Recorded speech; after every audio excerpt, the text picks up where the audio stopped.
I owe my entire music obsession to public radio, going back to college radio specifically with the old days of Album 88 and WREK in Atlanta. Welcome to the Dive Bar Music Club podcast, where the guest hosts drop in and out, but the opinions are always passionate and the playlists loud. It's like Cheers if everyone at the bar had a strong take on 90s alt-rock or a suspicious number of burned CDs. Around our table, you'll find an emerging touring songwriter, a former cult band favorite whose work since then is even more interesting, a portrait photographer with a not-so-secret metal penchant, a record store owner who learned about Swifties the hard way, a retired folk singer who regrets nothing, and a zine maker with more cool music projects than we can count. We're all just here to share what we're currently obsessed with and maybe convince someone that, yes, that weird Icelandic synth folk band is worth a listen. Okay, that last one's probably me, Sloane Spencer. It's Dive Bar Music Club. Low-key, high taste, happy hour for music nerds.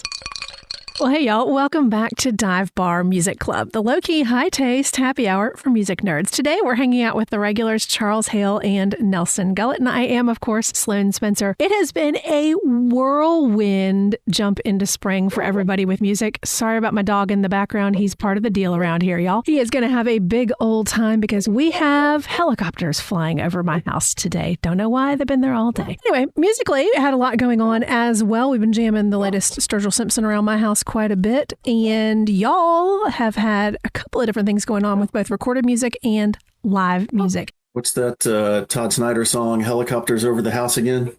Yes, but I don't know what song it is. Yeah. Sorry about that. I live near an Air Force base, and my dog has been going crazy for 10 days. So, Nelson, when we last chatted, you were telling us all about a fantastic music festival coming to Knoxville with Big Ears, and I got to admit, I've been living vicariously through your Instagram for the last couple of weeks. Tell me everything. Yeah, well, we talked about it on the last show. Big Ears is this just really eclectic music festival that's been happening in Knoxville for really off and on for over 15 years now, I guess. They took a few years off during COVID and whatnot. But every year, musicians from around the world, I think there were over 200 artists this year. And they set up venues just up and down the downtown area of Knoxville. Everything is pretty walkable. I think it's only like a mile and a half from the furthest end of the festival to the other end of the festival. I didn't get to do as much as I wanted to. I have the children and I have other commitments. So I got to do some of the daytime stuff. But even with that, I only got to about 10 shows, but I got to see Jimmy Dale Gilmore and Butch Hancock and wow. Ken Pomeroy and Gwynnifer Raymond, and saw Wu Fei a couple times, Yahudi, who I'm going to talk about later today. But just walking the streets of the city, I walked past Chris Thiele on Sunday morning on my way to see the Blind Boys of Alabama. I got in line to pick up my tickets, and the first person I talked to was Christopher Paul Stelling, this wonderful fingerpick guitar player who was just there at the festival as a fan. And I'm talking to Chris Stelling, and then this other guy walks up, Charles, and says, "Hi, my name is Charlie Snyder, and I think he might be a friend of yours." Yeah, he hosts the radio show right before me. So he's a guy in his 70s. He's been a huge music fan all of his life. He has amazing stories that if you shut up around him, he will tell you about seeing Charles Mingus, Bob Marley, setting up the Wall of Sound for the Grateful Dead. And he and his wife went on a road trip that took them to Knoxville.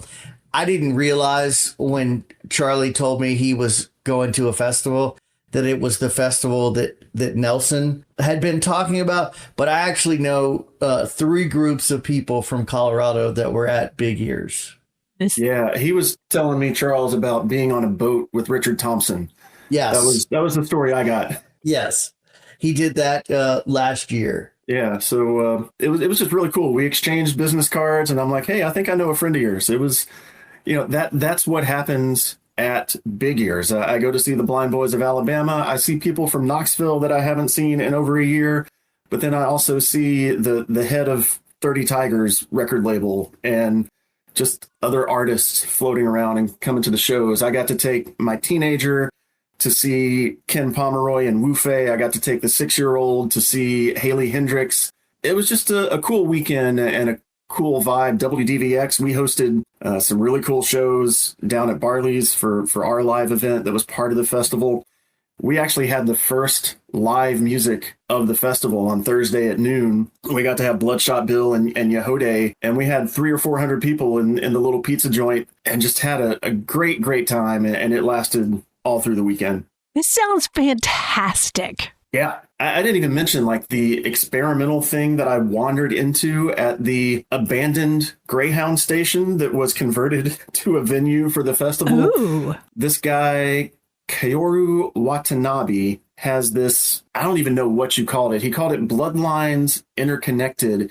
And it was, the stage was in a round, the musicians were set up in a round, and it was this multicultural, multi-instrumental. There was a full drum kit, but there were also bird calls and people blowing on Coke bottles and instruments that I can't even identify. Audience interaction, he would just point to an artist and they would take a little solo. And I can't do it justice by describing it. It had to be experienced, but I'm standing here in this multicultural, experimental, just shared sound space, and I look next to me and that's the local bluegrass band that plays at the station all the time, and I'm, it's that kind of event. You never know who you're going to see or what show they're going to be at. I had a blast, and I only got to do like maybe 25% of the festival. Honestly, this sounds absolutely fantastic, and I'm going to have to get big ears on my schedule for next year and plan ahead to do it right, because that just sounds incredible.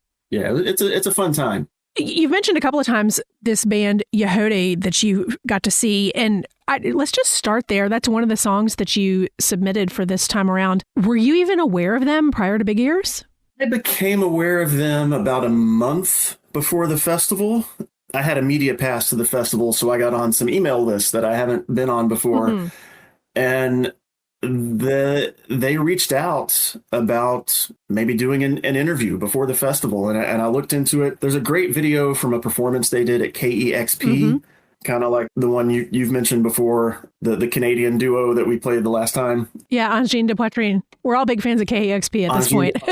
Yeah, so and they were performing in their full like Ukrainian native dress. They are a Ukrainian folk band, and kind of their mission is to take the music of their ancestors and update it for current times, but also just to make it fun. And I got to interview the accordion player, Nadia, and the drummer, who was also the translator. I was here in my office in Knoxville.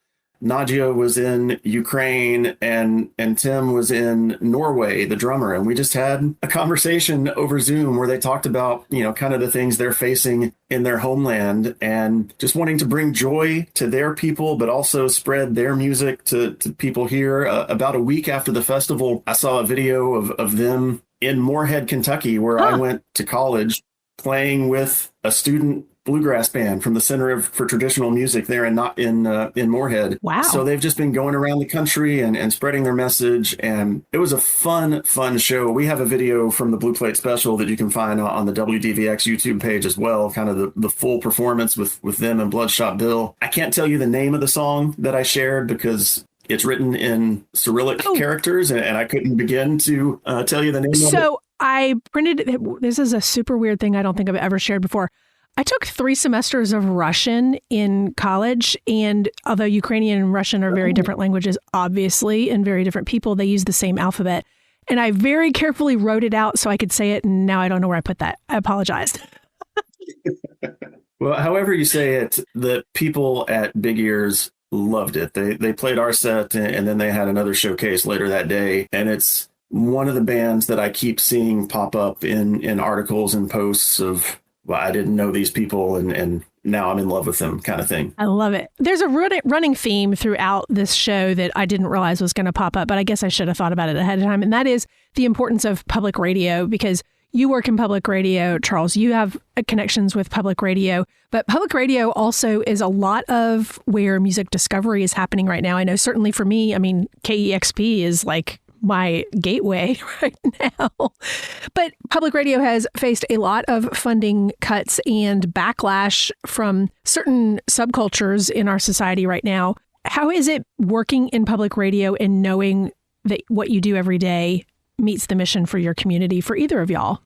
Charles, what are you seeing out in Colorado? So I don't have a ton of insight. There was a time that I was on staff at my station, so I was more aware of the financial situation of things. Now I'm a volunteer DJ. I know that funding is always an issue. I know that the national funding was cut. But then as far as my role or whatever, when they tell me to do a pledge drive show, I do a pledge drive show.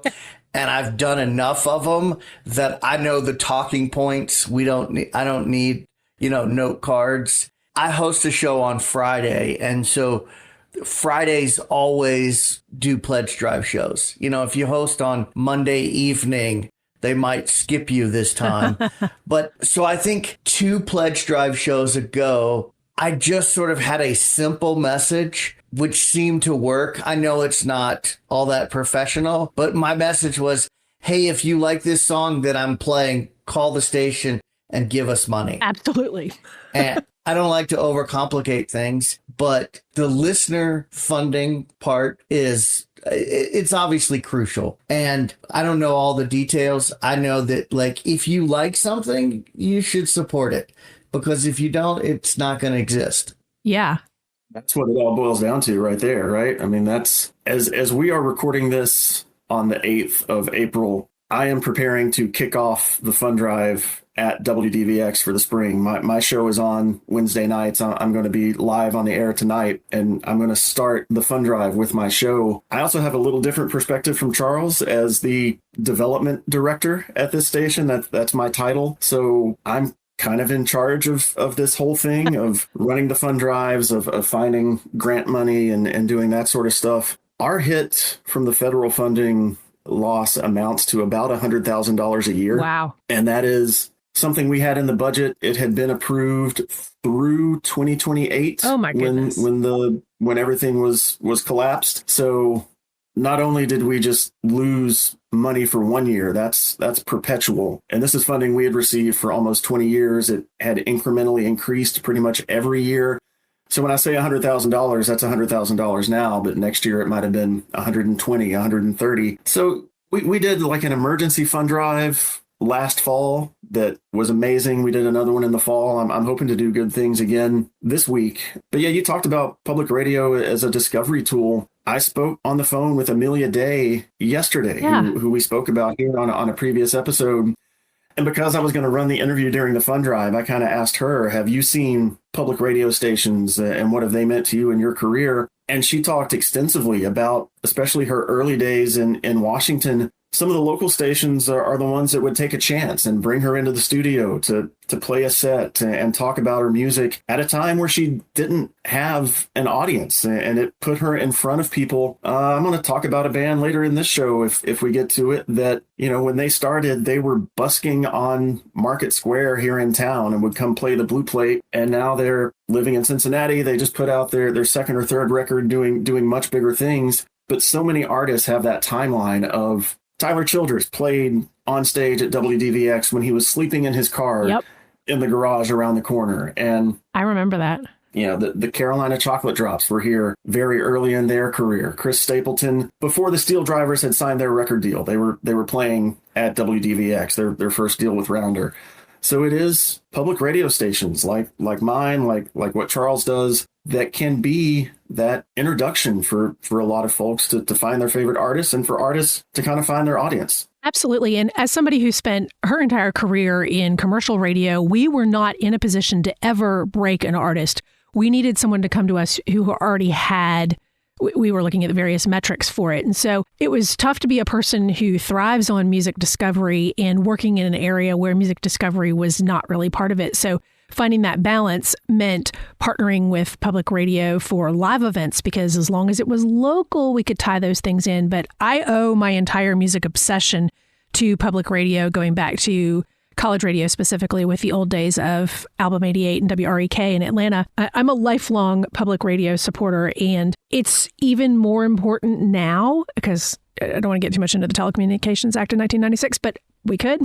But when you see that siloing of sounds, it's really the only place that's left for discovery and community and local is public radio. So for big and small and different ways that we participate in that, I do think it's important. This episode isn't going to come out until the 20th of this month, but when someone is wanting to support a public radio station, I know that it is most important to do so during the drives. Is it beneficial to find other ways through the website to donate throughout the year? Absolutely. Yes. Yeah, our online donation portal is always open at wdvx.com/support. You can do a one-time donation. We have sustaining options as well. We also have a shop on our website where we have, just some t-shirts and hats and things of that nature. Even something as simple as watching our YouTube page, that is monetized for the station. And there are tons of ways to help. But if you have a favorite local independent station, go to their website. There's probably something there that will direct you to some way you can help financially or otherwise. How about y'all, Charles? Yes, we will take money anytime anybody wants to give us money. And I'll just pull the classic radio move. I believe Nelson's station is WDVX. My station is KRFC. You can look up both of those. And I imagine that on the front page of both websites, there'll be a giant donate button. Yes. And we'll link to all of that in the show notes for folks who are auditory learners. We'll have those links made for y'all real easily. Nelson, you mentioned that you got to catch Yehudi through Big Ears and also chat with them as well. Charles, what have you been listening to lately? Because between you and Rachel, y'all are going to make me like jazz. So, yeah, that's a segue into me mentioning Flea from the Red Hot Chili Peppers. Yes, you heard that correctly. Jazz and Flea in the same sentence, y'all. Yeah. And so Flea released a record a couple of weeks ago at this point. I had been hearing about this record and was curious about the record. Once I saw the performance on Jimmy Fallon's show, I got more excited. So Flea, as a kid, was a trumpet player, and then he stopped playing the trumpet to learn the bass when he met the original guitar player from the Chili Peppers. So he decided several years ago that he really wanted to get back into trumpet and try to get good enough to make a record. And so that's what this record is. I will say, and I'm a pretty big jazz fan, I don't think it's a landmark jazz album, and it's certainly not a traditional jazz album, but it's a lot of fun, and it feels good, and it's interesting, and those are really the only things that matter to me. He used a number of significant players in the current jazz world, the avant-garde world, and the improvisational world. Most notably would be Jeff Parker on guitar. Jeff was also in the band Tortoise. He was also at Big Ears this year, I think. Cool. He was. Yeah. And the bass player, Anna Butters, she plays with Jeff in some of his Chicago experimental projects. And she's released solo albums, but she's also Jason Isbell's bass player. That's right. So, yeah. So Jeff Parker and Anna Butters and possibly other people that were on this album have connections to a label based out of Chicago called International Anthem. And that label is doing a lot with pushing jazz forward. Current musicians making jazz that does not sound like 1960s jazz. And so Flea put the pedigree together, and there are a number of songs with vocals, including Tom York sings a song, and Nick Cave sings a song. Nice. But the song I chose is called A Plea, and that sort of gives a feel of the instrumental side of the album, but then also Flea sort of doing Flea things. He's not singing, he's chanting, and it's a genuine message that he is sharing. He even says in the song that he knows what he's saying might sound corny, but it's real for him. And I don't listen to songs over and over and over again. I listen to albums, but I've listened to that song a lot since the album came out. Yeah, hearing you talk about this record, Charles, a lot of things have started to make a little more sense to me. Like there was a rumor going around big ears that Flea might show up and play with Jeff Parker and things of that nature. So knowing that they are on this record, that finally makes sense to me too. But I went through and listened to some of this. I'm actually going to play Nick Cave sings on a cover of Wichita Lineman on this record. I'm going to incredible break that out at the end of my show this week on the radio. And, you know, it's cool to go on my little bluegrass station and say, here's a Flea song. I like to do that kind of thing when I can. But yeah, this is, I enjoyed the song you picked too, but it is explicit. So I had to go somewhere else. But I got the radio edit. So okay. Yeah. You might have to shoot that my way. But no, this was a cool pick. Yeah, so the album comes out on None Such Records, which some people might be familiar because they put out Wilco's records, starting with Yankee Hotel Foxtrot. But None Such primarily does more instrumental, more experimental, movie score, that kind of thing. So again, I sort of parallel it to Peter Buck's solo albums in that here's a guy who doesn't need to release any music for the sake of making money. Mm-hmm. And he's not trying to recreate the success that he's had in his primary band. He's doing something artistic. And to me, it just sort of works. This was completely off my radar. And so musically, I'm one of those people that is like the loose association of sound kind of person. So when I hear something, I always hear like little tidbits of other things that are in my previous experience. So from the completely uneducated, non-jazz knowledgeable person, and I will just stake my claim on that. I'm learning, but I know nothing. If you grew up hearing Peter and the Wolf or Bugs Bunny, you're going to hear some sounds that are familiar in the instrumental part of this Flea song that will rope you in, even if the fact that this is Flea isn't the thing that brings you to it. It's familiar in a this isn't freaking me out kind of way. Yeah, it's not freak out jazz. And this really shouldn't be the sort of genesis point for anybody to become a jazz fan. It might be. It might be the gateway. That would be weird. But, I mean, go ahead. You never know. I don't know. I think it's a great gateway. Okay, but yeah. See, I'm working hard to not be nerdy jazz guy. Well, no, but I mean, I'm learning from you. Like, I'm not like staking my flag in the sand saying I'm never going to learn it. I'm saying I literally don't know. And so I have to associate things that I hear to something that I can ground it with. And for me, if it's those silly childhood things, and then the fact that I saw Flea play wearing a sock and nothing else 30 something years ago, like, you know. Yeah, no, your description is perfect. Your reference points are perfect. It's weird if someone was going to go backwards into jazz starting here with a guy who performed in nothing but a sock. Yeah, right. We've got a few songs this week that have like significant musical loose associations for me. So I will mention those as they roll up. But let's flip back to Nelson. What else have you been listening to? Where should we go next? You know, I've kind of been doing a deep dive back into Kathleen Edwards. Yeah. Recently, there was an artist recently that released a cover of Kathleen's song 6 O'Clock News. And I've picked the original from Kathleen to talk about today. Brennan Weddle and Waxahachie have covered this song. So my teenager, who is a Waxahachie super fan, we're actually going to see Waxahachie and MJ Linderman next week in Asheville. Fantastic. She came to me with this cover and said, "Dad, this sounds familiar. Have you played this before?"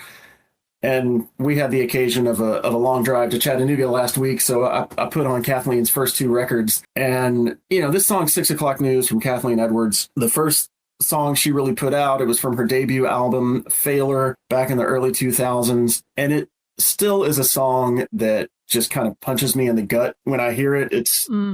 It's a story song of, you know, the woman has a man who's doing some bad things and she's arriving on the scene and just begging him to, you know, your face is already on the 6 o'clock news. Just do your time, save my broken heart. But she can't save him. The copper has already loaded 2 rounds. So it tells a story. It does it in a really cool way. and just, the guitar from Colin Cripps on this tune, it's something that struck me the first time I heard it. And this debut record from Kathleen, I kind of say she was nominated at the Americana Awards in 2003 for Song of the Year for this and for Album of the Year for Failure.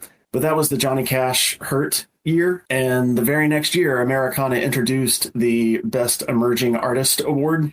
Right. And I think it's because they couldn't recognize this album in some way at the award ceremony. But yeah, Kathleen Edwards, she went away for a while. She left music and ran a coffee shop in Canada, but she's back. She put out 2 releases last year, a covers album that Jason Isbell produced, and then another new full-length record. A lot of Tom Petty in her sound, a lot of Lucinda Williams, and just an artist I've loved for a long, long time. I know of her because of you. I actually heard the cover song a week or so ago on the radio before I saw that Nelson had submitted the original to talk about. And I will just say, it seems like Katie Crutchfield is up for singing with almost everybody, yeah. which I think is great. And going back and listening to this song and the whole Failure album, I'm just sort of reminded about how big of a deal this album was when it came out in the Americana world. I just remember everyone was talking about it. All the publications were writing about it. It was such a huge deal. And honestly, I feel like the album holds up some 20-something years later. Absolutely. I hate to admit that I never listened to the full album until you sent this over. I'd only heard the one song. And I just, because the station I was working in at the time wasn't playing anything other than that. And I just was still in that overwhelmed with volume of music. And so, Nelson, you're always a person who suggests music that it's I should have dug deeper back when, and this was certainly one of them. And if you're looking for her on social media, I believe she still uses the moniker Kitty the Fool. I believe so. As much as I hate social media, I really feel like I learn about where she's coming from through what she shares on that. You always have an artist that you feel like you should have dug deeper into, right? Because you hear... Sure. There's always hype and buzz around this and that. And I may love something and fall deep into it. And you may love something and tell me about it. And I just don't have the time to get there. Totally. I tell a story anytime I see Grant Alden, one of the founders of No Depression. Usually I'll see him at Americana Fest. He moved to Moorhead when I was working at the radio station there. And the first time I met him, he was in the studio during a fund drive. We were talking about the origins of No Depression and what he was doing at that time. And right before he came in, a new issue of No Depression had come out with Kathleen Edwards on the cover. It was a cover story about her follow-up album, Back to Me. And I've got Grant live on the microphone, and I'm like, yeah, I'm really excited about Kathleen Edwards. She's on the cover of No Depression. And, what do you think about this new record? And he just very dryly said, I don't drink from that cup. Ooh. And, it sounds kind of bad, but in a way, and in this too, it's like, it made me realize that, yeah, there might be things that I play on the radio that I'm not super excited about, but there's other things that I am. And my job is to present all of it as, check this out, because you might love it. It's on the cover of No Depression for a reason. That doesn't mean everyone at No Depression has to dig into it. There's stuff that we play on this radio station that isn't in my personal playlist and vice versa. But, there's plenty of cups out there to drink from. That's a really great way of thinking about it. We all bring our perspectives and different sounds, and hopefully somebody's going to fall into something from listening to this. That was the idea behind Dive Bar Music Club, was that people I respect whose taste does not exactly overlap with mine. I obviously didn't bring in someone who is going to be completely off the wall, but it's that we all have our own respected expertise, and it's kind of fun to be able to talk about the stuff that we may or may not be able to share through our professional connection to music. And so I like to be able to do that. But speaking of interesting professional connection to music, I've been fascinated with your record store, Charles, since you mentioned the idea of opening your record store. And one of the songs you suggested this week is because it's a collectible record. But I'm just going to put this out there with my loose associations. If Leon Russell, Levon Helm, and Randy Newman were all hanging out listening to a Beatles record, this is the song that would have come. Am I right? You know what? I'm going to trust your judgment on that. my classic rock knowledge is not great. But yes, I did suggest a guy who is generally known as Jesse Ed Davis. He's a Native American guitar player. Mostly he did session work, but he did release a couple of solo albums. I picked the song You Belladonna You, and going back to previous episodes, I bought this giant record collection for my record store, and this is one of the records that was in it. I was familiar with this record. I wanted to find this record, but had not until, a couple of months ago. And I think this is a really interesting song. It is also a song that it is of the time of classic rock. It sounds like classic rock, but it's the kind of classic rock that I can listen to because it's not the classic rock that's sort of been burned into our brains from 50 years of radio. Sure. And Jesse Ed Davis is a fascinating figure, at least to me, because he's one of these people that worked behind the scenes and has connections to so many different people. You mentioned Leon Russell. Leon Russell was a big part of Jesse Ed Davis having a career, but he was the guitar player for Taj Mahal for a number of years. Incredible. Played on some Taj Mahal records, performed with Taj Mahal. And as sort of the legend goes, it's a Taj Mahal show and a Taj Mahal album that convinced Duane Allman to learn to play the slide guitar. So, right. You take that.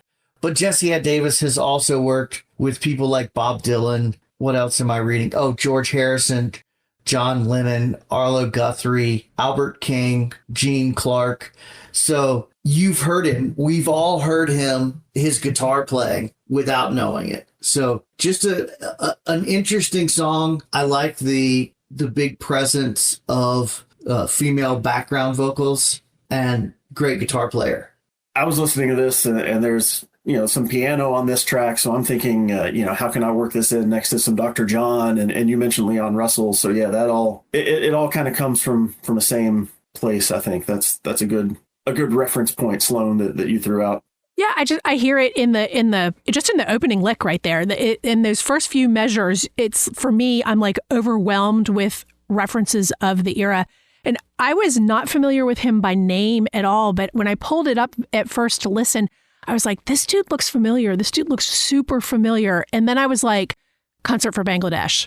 And so... Oh, is he on that? Yes. And I only knew because I was like, it has to be the same guy. And so then I went searching because I have for some reason, I have 4 copies of the full album with the whole insert booklet and I don't know why I have all of them, but I do. Anyway, yeah, it's the same guy. I'd never heard this song before, but it's instantly familiar. In a good way. Yeah, in a really good way. I'm thrilled that you found this record and shared this because I don't know that this ever would have been on my radar otherwise. That's the thrill of record collecting. Is what's interesting is talking to both of you, always finding the next new thing. And as a music fan, I used to be like that. Yeah. And for reasons I don't completely understand, that's the way I've stopped sort of exploring music that way. I do much more looking backwards than I do looking forwards. That being said, when I do find something new that really speaks to me, I don't shut up about it. Well, so I've mentioned a couple times that you have Driver 8 Records in Fort Collins, Colorado, which is a physical record store. And I've actually ordered a record from you long distance before. And you're active with Record Store Day and excellent used content and some collaborating with local live events. But you've got some cool ways of reaching music to music fans as well. What's the new thing you're doing? So we just launched what I call the Record Club. It's essentially a Record of the Month club, but we don't do it every month. So I didn't want to call it the Record of the Month club. But if you sign up, it's for 1 year, $175, and that gets you 6 records every other month. The store will pick a record that we think is new and interesting. It will sort of balance between new music and new reissues. And so everyone in the club will be sent that record. For people that are local to Fort Collins, on the months that we don't have a record, we're going to host a hangout at a hi-fi bar in town. Cool. Just a bar with a really nice stereo. Part of that is because I'm very much an introvert, and I've given myself a job where I sit in the same chair every day and people come by and talk to me. And it's great because we're generally talking about music, but it's also exhausting for me. And this is a way that I can sort of centralize some of those conversations and it's hokey, but build community and build it where I'm not the center of the wheel. Ooh, I get this. Yeah, let other people talk to each other, sort of not through me. And I also feel like it's the kind of thing that my customers are looking for. Middle-aged guys are looking for a night out, meet some new people. So we're gonna pick records every other month. We're gonna host this hangout. We'll find incentives for people that are local. We'll also find incentives for people who subscribe to the club who don't live in Fort Collins. So it's not something that I invented. Record stores have done this for years. Bookstores have done it for years. And I've wanted to do it for 6 or 8 months, but I've had to find the confidence to say, I think people will pay money for records that I'm going to pick for them, and I'm not going to tell them what the records are. And I'm not telling them because I don't know what the records are, not because I want to keep it a mystery. I love this. I think this is fantastic. We should have done a Dive Bar Music Club record club. I didn't even think about that. We'll let you get this established first, then we'll dive that in. Thank you. Yeah. Yeah. So we just put it on our website, and maybe by the time this podcast comes out, we will have announced the first record. I know what I hope it's going to be, but it's a private press record. And so the artist doesn't exactly know when they will have the record. Yeah. So we'll see. But I've already sort of been thinking about future releases based on what I've heard is coming later this year. I love this. I love this. And put that website out there real quick. Driver8records.com. This is very cool. I love that you're doing this. And do I get it about not wanting to be the hub of the wheel. I love to connect people, but then I want to step out and observe. I don't want to be part of it. Yes. It's sort of like, let me introduce these people that talk to me about the same thing so they can talk about it. A lot of people that come to the store regularly have heard me talk about being an introvert because it's something I like to acknowledge. And initially they're surprised because I'm good at talking to people, especially when we're talking about music. But what they don't realize is that they are actually starting the conversation. I'm not the one starting the conversation. I'm just the guy sitting there. And so people want more from me from the social aspect than I'm really capable of giving. And so this is a way for me to turn sort of my limitations into a positive for other people. I think this is perfect. Plus, I get to sort of introduce records to people. So how is that a bad thing? Right. Right. Oh, man. So, Nelson, you always have, as we say, I always say you have excellent suggestions, but you've got some other great music this time around that I would love to let you share about. Yeah, I think the only one I have left, I kind of alluded to earlier, the Montvales just put out a new record, Path of Totality. And this is a duo from East Tennessee. I talked about they used to busk on Market Square, and they've played the WDVX Blue Plate Special for a long time. There was a period of time where I had a day job on the other side of town, so I didn't get to attend a Blue Plate for 7 or 8 years there. So I really only got introduced to this band a couple of years ago with their previous record, 2024, Born Strangers. They just put out a record a couple weeks ago, Path of Totality, and they talk about they were on tour and they just happened to be driving from one show to the next, and they kind of followed the path of an eclipse on their drive, which if you look at the cover art, they're wearing their eclipse glasses and staring up at the sun. But oh, that makes sense now. You know, it's kind of a local band made good kind of story here in Knoxville. They're living in Cincinnati these days, and they've got, a few songs that are more Ohio centric, but just, kind of a vaguely topical album, but just some really cool sounds kind of in that folky duo kind of realm. And they're actually playing here in town in a week or so. So we're hoping to get them to stop by the station again and maybe talk to us. But the Montvales, I don't know if they're on a ton of people's radars, but it's a record I've really been enjoying. Call me crazy, but that whole like loose associations thing. Tell me if y'all hear the slight quality of Casey Musgrave's voice as well in her vocal delivery. Just me? So, you know what? One, I would say that's entirely possible. What I heard immediately was just the Waxahachie influence. Oh, yeah. Which I feel like is out there a lot these days, which is a great thing. Oh, yeah. But I really enjoyed this. And since you mentioned Casey Musgraves, I will just mention that the non-commercial indie rock station in Denver has been playing a Casey Musgraves song recently, which is really interesting to me. But I thought the Montvales were a really good band. I was not familiar with them. I'm going to listen to them again for sure. Yeah, we had a bit of an internal debate on Casey's new song.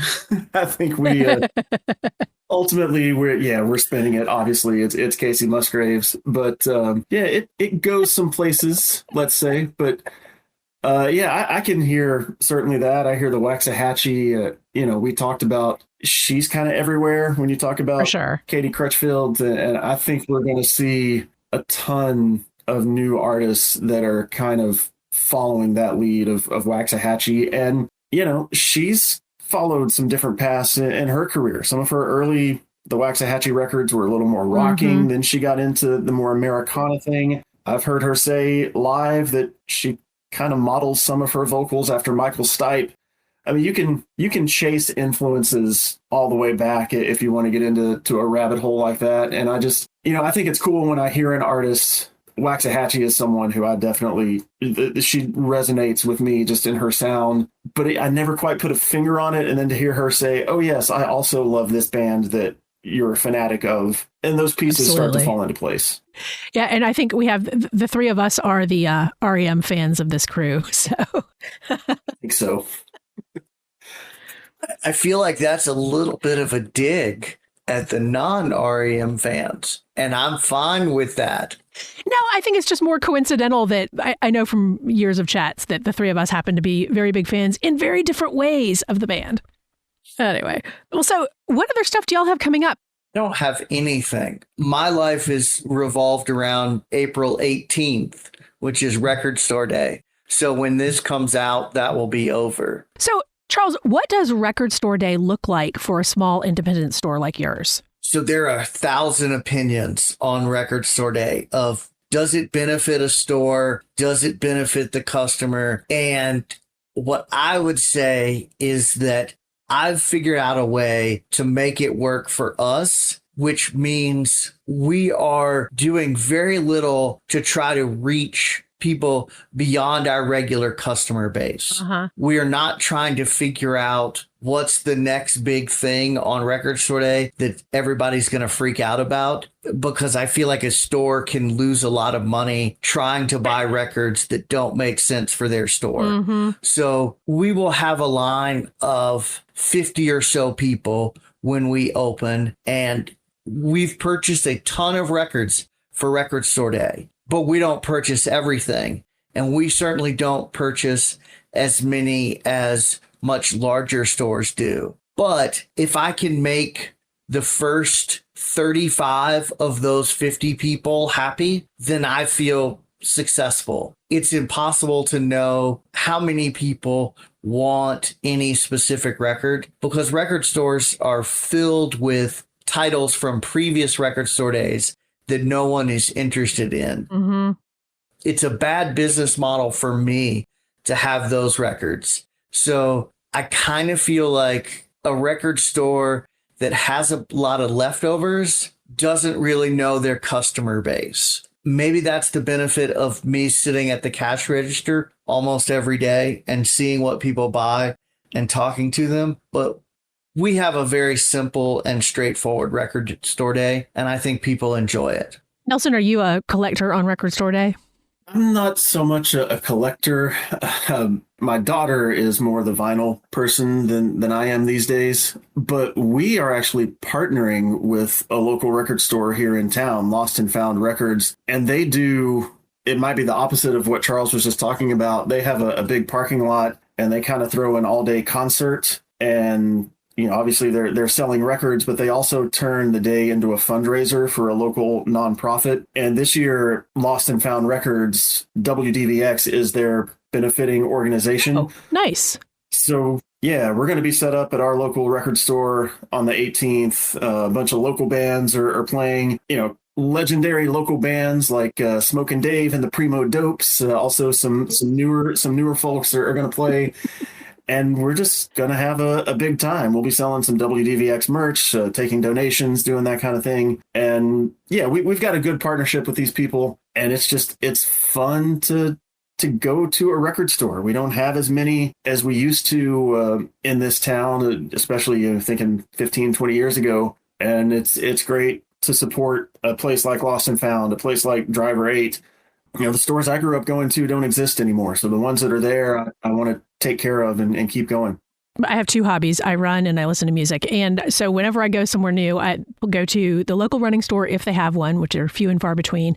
And I hit up whatever their record store is, which weirdly right now, it's probably easier to find a record store than a locally owned running store.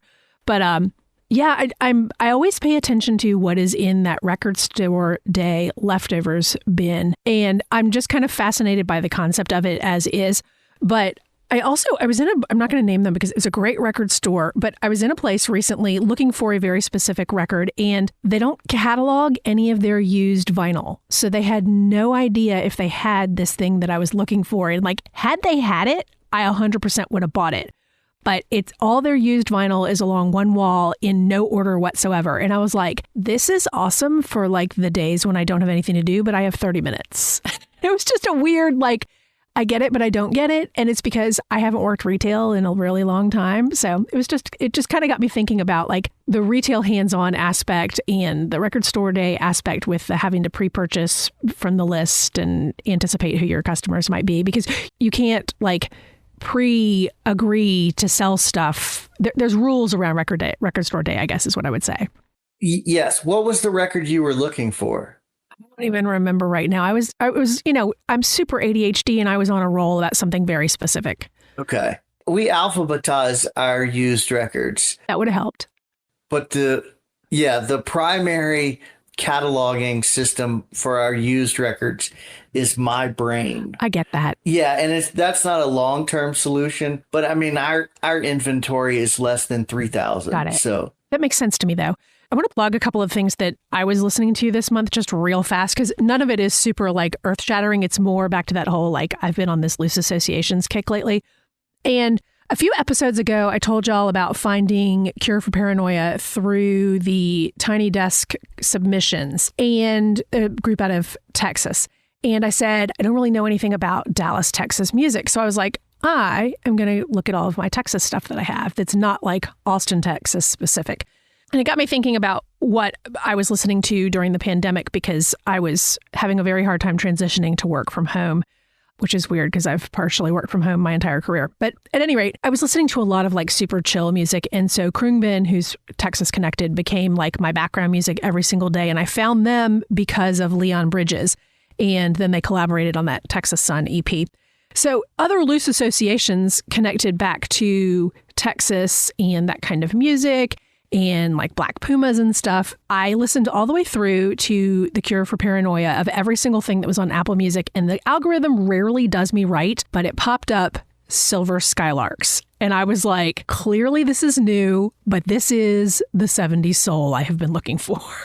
And so if you just want something fun, it's not earth-shattering. They've got some great players, including Adrian Quesada from Black Pumas. It's literally imagine the Buick Skylark. You remember that? Okay, so Silver Skylarks. Think you're riding along in that, and this is the record you're listening to. It's just fun, really technically very good. It's fresh, it's new, but it's not sonically creating anything we haven't heard before. But if you're cool with that and just want something a little bit different. Totally recommend it. Power Moves is kind of the lead song. It's been out for a couple of years at this point, but new, fun. Totally recommend. Nice little funky groove on that too. I enjoy it. Yeah. Yeah. I was just kind of like in that Texas. I was like, okay, what do I know about Dallas, Texas music? I was like, well, I know Deep Ellum, but I don't know anything. So I was like, I'm going to learn about Dallas, Texas music today. It was one of those sort of things. And Krungbin too that you mentioned, you had thrown that Krungbin Leon Bridges collaboration. Yeah. Texas Sun. That's the song that introduced me to Krungbin a few years ago. And just, what a great band. Now I hear them in every coffee shop and deli, and anytime I'm out. Everywhere. There's a lot of ambient Krungbin music in the atmosphere these days. There really is. There really is. Yeah. Fun stuff. Well, Charles Hale, Nelson Gullett, I sure appreciate y'all joining us. And everybody who's listening, do follow down into our show notes. I will link for both of their radio stations so that you can support them. Although their official fund drives will have wrapped for the season, there's always something available, including, I do like the WDVX merch, by the way. Y'all might want to just check that out. So. I'm wearing the new t-shirt right now. Good call. Thanks so much, y'all. Sure appreciate you being part of Dive Bar Music Club. That's the last call at Dive Bar Music Club. If you like the hang, follow the show, leave a review, and tell your algorithm, gosh darn it, we're worth it. Better yet, share your favorite episode with a friend who actually stayed for the whole set. See y'all next time for the low-key, high-taste happy hour for music nerds. Hey, y'all. Thanks for sliding in the booth with us here at Dive Bar Music Club. I'm Sloane Spencer, a former radio host and the creator of a ton of different podcasts over the years, including another brand new one that is completely different. It's the Gen X Sleep podcast, Sleep with Rockstars. Subscribe today at sleepwithrockstars.com or your favorite podcast app.